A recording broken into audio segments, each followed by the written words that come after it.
ಅಡುಗೆ ಅನಿಲದ ದರ ಏರಿಕೆ ಮಾಡಿರುವ ಕೇಂದ್ರ ಸರ್ಕಾರದ ಕ್ರಮವನ್ನು ಖಂಡಿಸಿ ಕುಮಟಾ ಬ್ಲಾಕ್ ಕಾಂಗ್ರೆಸ್ ಕಾರ್ಯಕರ್ತರು ಗಿಬ್ ಹೈಸ್ಕೂಲ್ ಸರ್ಕಲ್ನಲ್ಲಿ ಪ್ರತಿಭಟನೆ ನಡೆಸಿದರು. ಕಟ್ಟಿಗೆ ಒಲೆಯಲ್ಲಿ ಚಹಾ ಮಾಡಿ ವಿತರಿಸುವ ಮೂಲಕ ಕೇಂದ್ರ ಸರ್ಕಾರದ ವಿರುದ್ಧ ಘೋಷಣೆ ಕೂಗಿದರು. ಕುಮಟಾ ಬ್ಲಾಕ್ ಕಾಂಗ್ರೆಸ್ ಅಧ್ಯಕ್ಷ ಭುವನ್ ಭಾಗವತ್ ನೇತೃತ್ವದಲ್ಲಿ ಜಮಾಯಿಸಿದ ಕಾಂಗ್ರೆಸ್ ಕಾರ್ಯಕರ್ತರು ಖಾಲಿ ಗ್ಯಾಸ್ ಸಿಲಿಂಡರ್ಗಳನ್ನು ಗಿಬ್ ಸರ್ಕಲ್ನ ಹೆದ್ದಾರಿ ನಡುಭಾಗದಲ್ಲಿ ಇರಿಸಿ ಪ್ರತಿಭಟನೆ ನಡೆಸಿದರು. ಕೇಂದ್ರ ಸರ್ಕಾರ ಮತ್ತು ಪ್ರಧಾನಿ ವಿರುದ್ಧ ಘೋಷಣೆ ಕೂಗಿ ಆಕ್ರೋಶ ವ್ಯಕ್ತಪಡಿಸಿದ ಕಾರ್ಯಕರ್ತರು ಸೌದೆ ಒಲೆಯನ್ನು ಉರಿಸಿ ಚಹಾ ಮಾಡಿ ಎಲ್ಲರಿಗೂ ವಿತರಿಸುವ ಮೂಲಕ ಕೇಂದ್ರ ಸರ್ಕಾರದ ವೈಫಲ್ಯವನ್ನು ಜನರ ಮುಂದೆ ಅಣಕಿಸಿದರು.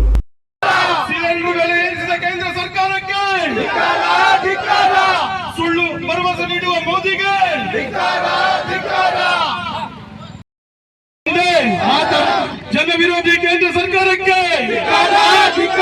ರೈತರ ವಿರೋಧಿ ಕೇಂದ್ರ ಸರ್ಕಾರಕ್ಕೆ, ರೈತರ ವಿರೋಧಿ ಕೇಂದ್ರ ಸರ್ಕಾರಕ್ಕೆ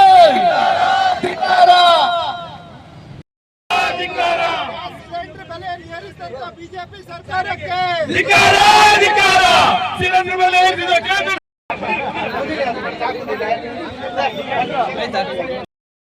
ಸುಳ್ಳಿನ ಸರ್ಕಾರ ಮೋದಿಗೆ. ಈ ಸಂದರ್ಭದಲ್ಲಿ ಮಾತನಾಡಿದ ಕುಮಟಾ ಬ್ಲಾಕ್ ಕಾಂಗ್ರೆಸ್ ಅಧ್ಯಕ್ಷ ಭುವನ್ ಭಾಗವತ್ ಅವರು ಕೇಂದ್ರ ಸರ್ಕಾರದ ಆಡಳಿತ ವೈಫಲ್ಯದಿಂದ ತೈಲ ಬೆಲೆ ಏರಿಕೆಯಾಗಿದೆ. ಇದರಿಂದ ವಾಣಿಜ್ಯ ಸಿಲಿಂಡರ್ ಜೊತೆಗೆ ಮನೆ ಬಳಕೆಯ ಅಡುಗೆ ಅನಿಲದ ದರ ಕೂಡ ಏರಿಸಲಾಗಿದೆ. ಮಧ್ಯಪ್ರಾಚ್ಯದಲ್ಲಿ ಯುದ್ಧ ನಡೆಯುತ್ತಿರುವುದು ಎಲ್ಲರಿಗೂ ತಿಳಿದ ವಿಚಾರ. ಆದರೆ ಕೇಂದ್ರ ಸರ್ಕಾರ ಯುದ್ಧ ಆರಂಭಕ್ಕೂ ಮೊದಲು ಅಡುಗೆ ಅನಿಲದ ದರ ಏರಿಕೆ ಮಾಡಿದೆ. ಯುದ್ಧ ಆರಂಭವಾದಾಗ ಅಡುಗೆ ಅನಿಲದ ಕೊರತೆ ಇಲ್ಲ ಎಂದು ಹೇಳಿದ ಕೇಂದ್ರ ಸರ್ಕಾರ ಈಗ ಕೊರತೆಯ ನೆಪವೊಡ್ಡಿ ಅಭಾವ ಸೃಷ್ಟಿಸಿದೆ. ಇದರಿಂದ ಬೆಲೆ ಏರಿಕೆಯ ಜೊತೆಗೆ ಸಿಲಿಂಡರ್ ಪೂರೈಕೆಯಲ್ಲೂ ಕಡಿತಗೊಳಿಸಿ ಹೋಟೆಲ್ಗಳು ಬಂದ್ ಆಗುವಂತಹ ದುಸ್ಥಿತಿ ನಿರ್ಮಾಣವಾಗಿದೆ. ಕೋವಿಡ್ ನಂತರದ ವರ್ಷಗಳಲ್ಲಿ ಕಚ್ಚಾ ತೈಲದ ಬೆಲೆ ಏರಿಕೆಯಾಗದಿದ್ದರೂ ಪೆಟ್ರೋಲ್, ಡೀಸೆಲ್ ಬೆಲೆ ಏರಿಕೆ ಮಾಡಿ ಎಲ್ಲ ಅಗತ್ಯ ವಸ್ತುಗಳ ಬೆಲೆ ಏರಿಕೆಗೂ ಕೇಂದ್ರ ಸರ್ಕಾರ ಕಾರಣವಾಗಿತ್ತು. ಕೆಲ ವರ್ಷಗಳ ಹಿಂದೆ ಉಜ್ವಲ ಯೋಜನೆಯ ಮೂಲಕ ಗ್ರಾಮೀಣ ಭಾಗಗಳಲ್ಲೂ ಗ್ಯಾಸ್ ಸಂಪರ್ಕಗಳನ್ನು ಹೆಚ್ಚಿಸಿ ಸೌದೆ ಒಲೆಯ ಅವಲಂಬನೆಯನ್ನು ತಪ್ಪಿಸಿತ್ತು. ಈಗ ಗ್ಯಾಸ್ ಸಿಲಿಂಡರ್ ಕೂಡ ಇಲ್ಲ, ಇತ್ತ ಸೌದೆಯೂ ಇಲ್ಲದೆ ಜನ ಸಂಕಷ್ಟದಲ್ಲಿ ಜೀವನ ಸಾಗಿಸುವಂತಾಗಿದೆ. ಇಂಥ ಪರಿಸ್ಥಿತಿಯನ್ನು ನಿಯಂತ್ರಿಸುವಲ್ಲಿ ಕೇಂದ್ರ ಸರ್ಕಾರ ಸಂಪೂರ್ಣ ವಿಫಲವಾಗಿದೆ ಎಂದು ಆಕ್ರೋಶ ವ್ಯಕ್ತಪಡಿಸಿದರು.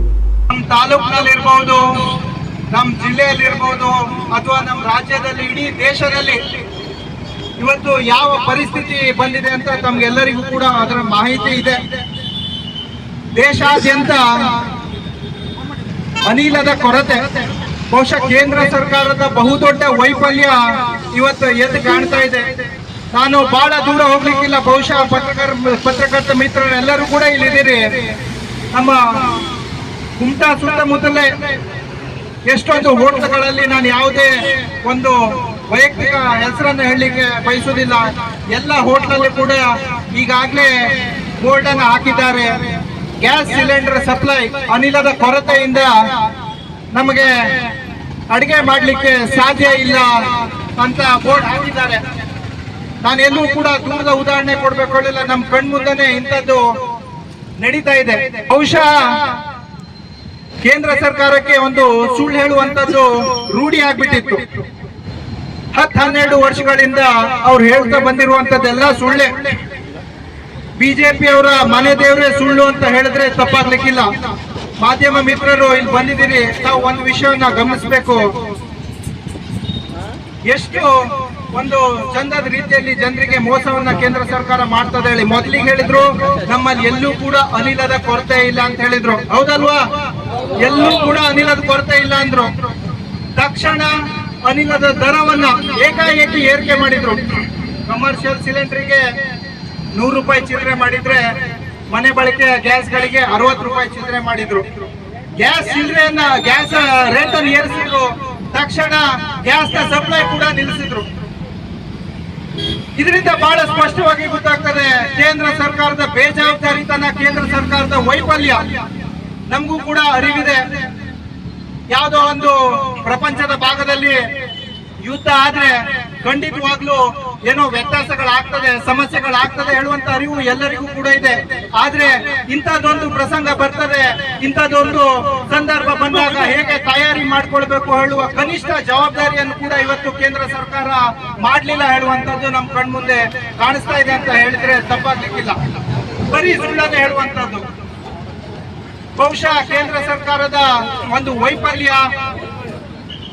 ವಿದೇಶ ನೀತಿಯ ಒಂದು ಸರಿಯಾದ ರೀತಿಯಲ್ಲಿ ವಿದೇಶ ನೀತಿಯನ್ನ ಮಾಡದಿದ್ದಾಗ ಇಂಥ ಸಂದರ್ಭಗಳು ಬಂದು ಒದಗ್ತದೆ ಅಂತ ಹೇಳಲಿಕ್ಕೆ ನಾವು ಇಷ್ಟಪಡ್ತೇವೆ. ಯಾಕಂದ್ರೆ ಇಂಥ ಒಂದು ಯುದ್ಧದ ವಾತಾವರಣ ಇದ್ದಾಗ ಕನಿಷ್ಠ ಒಂದು 3 ತಿಂಗಳ 4 ತಿಂಗಳಿಗೆ ಬೇಕಾಗಿರುವಂತ ಅವಶ್ಯಕತೆಯನ್ನ ಇವರು ಸ್ಟೋರೇಜ್ ಮಾಡಿ ಇಟ್ಕೊಂಡಿರ್ಲಿಲ್ಲ, ಅದ್ರ ವ್ಯವಸ್ಥೆ ಮಾಡಿ ಇಟ್ಕೊಂಡಿರ್ಲಿಲ್ಲ ಅಂದ್ರೆ ಇವರ ನೀತಿ ಏನು ಹೇಳುವಂತದನ್ನ ಈ ದೇಶದ ಜನ ವಿಚಾರ ಮಾಡ್ಬೇಕಾಗ್ತದೆ. ನಾವು ಇವತ್ತು ಈ ಪ್ರತಿಭಟನೆಯ ಮೂಲಕ ಒಂದ್ ಮಾತನ್ನ ಬಹಳ ಸ್ಪಷ್ಟವಾಗಿ ಹೇಳ್ತೇವೆ, ಕೂಡಲೇ ಅನಿಲ ದರವನ್ನ ಇಳಿಕೆ ಮಾಡಬೇಕು. ತಮ್ಗೆಲ್ಲರಿಗೂ ಕೂಡ ತಮ್ಗೆಲ್ಲರಿಗೂ ಕೂಡ ಹಿರಿಯರಿಗೆ ನೆನಪಿದೆ, UPA ಸರ್ಕಾರದ ಅವಧಿಯಲ್ಲಿ ಏನು ಒಂದು 50 ರೂಪಾಯಿ ಏರಿಕೆ ಆದ್ರೆ ಇದೇ ಸ್ಮೃತಿ ಇರಾನಿ, ಇದೇ ಎಲ್ಲ ಕೇಂದ್ರದ ನಾಯಕರು ರಸ್ತೆ ಮೇಲೆ ಬಂದು ಕೂತ್ಕೊಂತಿದ್ರು. ಇವತ್ತೇನು ಉತ್ತರ ಕೊಡ್ತಾರೆ ಅವರು? ಹೇಳ್ಬಹುದು ಕ್ರೂಡ್ ಆಯಿಲ್ ರೇಟ್ ಜಾಸ್ತಿ ಆಗಿದೆ ಅಂತ. ಬಹುಶಃ ತಮ್ಗೆಲ್ಲರಿಗೂ ತಿಳಿದಿದೆ, 5 ವರ್ಷದಲ್ಲಿ ಕೋವಿಡ್ ನಂತರ, ಕೋವಿಡ್ ಇಂದ ಹಿಡಿದ್ರೆ ಸರಾಸರಿಯ ಕ್ರೂಡ್ ಆಯಿಲ್ ನ ಮೊತ್ತ $60 ರಿಂದ $75, ಅದಕ್ಕೂ ಮೇಲೆ ಹೋಗ್ಲೇ ಇಲ್ಲ. ಅವತ್ತಾದ್ರೂ ಇವರು ದರವನ್ನು ಇಳಿಸಬಹುದಿತ್ತು. ಇವತ್ತಿನ ತನಕ ಪೆಟ್ರೋಲ್ ಆಗ್ಲಿ, ಡೀಸೆಲ್ ಆಗ್ಲಿ, ಅನಿಲವನ್ನು ಇಳಿಸ್ಲಿಕ್ಕೆ ಹೋಗ್ಲಿಲ್ಲ. ಈಗ ಕ್ರೂಡ್ ಆಯಿಲ್ ರೇಟ್ ಜಾಸ್ತಿ ಆಗಿದೆ ಹೇಳ್ಕೊಂಡು ಒಮ್ಮೆಲೆ ಏರಿಸ್ತಾರೆ. ಜನಸಾಮಾನ್ಯರಿಗೆ ಹೊರೆಯನ್ನ ಮಾಡ್ಲಿಕ್ಕೆ ಹೊರಟಿದ್ದಾರೆ. ಜನಸಾಮಾನ್ಯರಿಗೆ ಏನಾದ್ರೂ ಒಂದು ಒಳ್ಳೆಯದನ್ನ ಕೇಂದ್ರ ಸರ್ಕಾರ ಮಾಡಿದೆ? ಎಲ್ಲವೂ ಕೂಡ ಜನಸಾಮಾನ್ಯರ ವಿರೋಧಿ, ಬಡವರ ಒಂದು ವಿರೋಧಿ ನೀತಿಯನ್ನ ಅಳವಡಿಸಿಕೊಂಡು ಬಂದಿದೆ.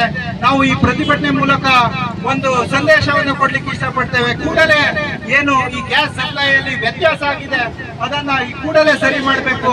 ಹಾಗೆ ಅನಿಲ ದರವನ್ನ ಏನು ಏರಿಕೆ ಮಾಡಿದೆ ಕೂಡಲೇ ಇಳಿಸಬೇಕು. ಬಹುಶಃ ತಮ್ಗೆಲ್ಲರಿಗೂ ಗೊತ್ತಿದೆ, ಕಮರ್ಷಿಯಲ್ ಕೇವಲ ಇದು ಒಂದು ಗ್ಯಾಸ್ ಸಿಲಿಂಡರ್ನೇ ಪ್ರಶ್ನೆ ಇಲ್ಲ, ದೇಶದ ಆರ್ಥಿಕ ಪರಿಸ್ಥಿತಿಯ ಪ್ರಶ್ನೆ.